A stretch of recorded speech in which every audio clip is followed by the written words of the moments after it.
My mother always warned me about wanting to grow up too fast. She always got on me about it, but I didn't feel like I had a choice. I developed faster than the other girls. And when I was in high school, all the college boys were asking me out, and I liked it. Buzz, I liked it. I liked the attention. It made me feel important, and they were so much more interesting and fun than the boys my age. So there would be nights when I would sneak out and go to a party or on a date. Did you tell your mom? Kidding me? She'd growl me for the rest of my life. But one night, I heard about this party at one of the embassies. The ambassador's son was hosting it, and I thought, wow, you know. So I got dressed up, and I snuck out, and I went. And I have to tell you, it was amazing. It was so grand. The music was great. The dancing was amazing. And then there was this punch. It was a really hot night, and I just kept drinking it and drinking it because it was so sweet.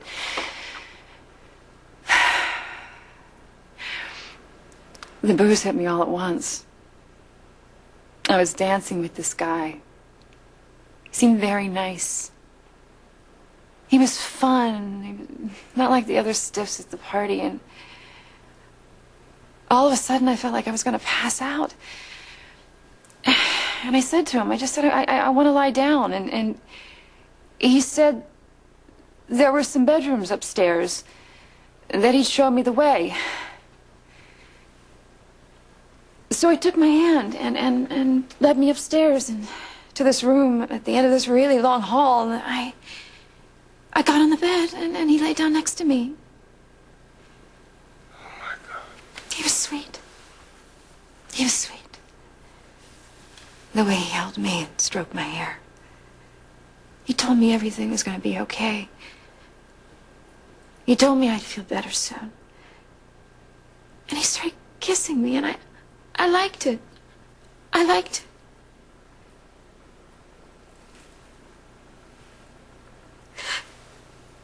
Then he started touching me. And I knew things were going too far. I didn't want it, but I blacked out. And when I woke up, I was in the same bed, and my clothes were all messed up, and he was gone. I knew what had happened.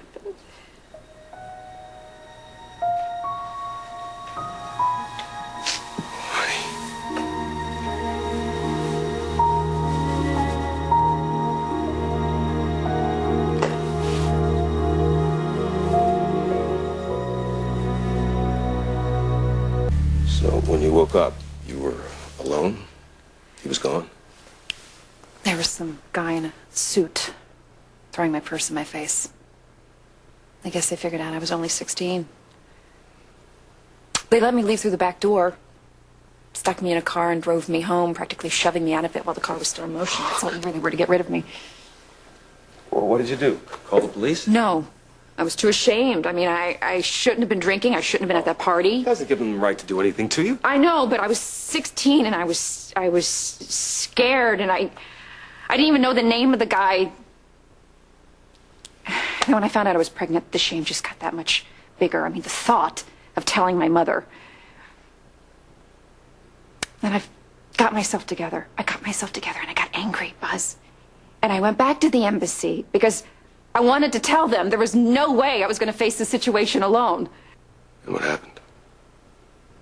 I spoke to a receptionist who spoke to someone else. And then the guy in the suit came back, and he seemed very sweet and sincere. And so I told him everything. I told him what happened to me at that party. I told him that I needed to see a guest list to see who had done this to me. I needed them to stand by me when I went to the police. And he listened. He listened very politely and looked very concerned. And then he left. And when he came back, he had an envelope full of cash. And he said that, you know, very, very, very politely, that No one would ever believe my story, that I should take the money and get the hell out of there and never come back, that there was no way that they were going to stand by me. So that's what I did. I took the money and I left.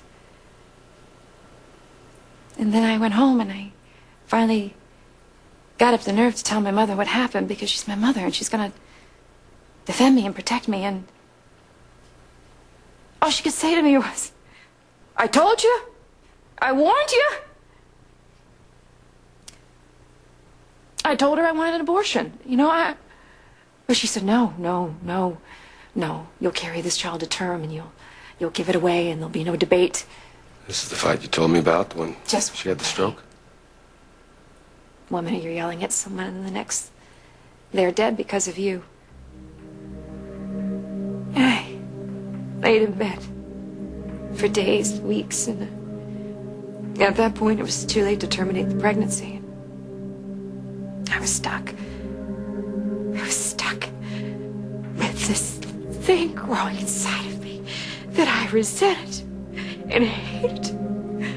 And I hated it until I gave birth to it and got rid of it. And I spent the rest of my life just trying to forget. Just forget. And you don't understand. I understand. But there are two people you can't blame. Yourself and your daughter. It's not her fault.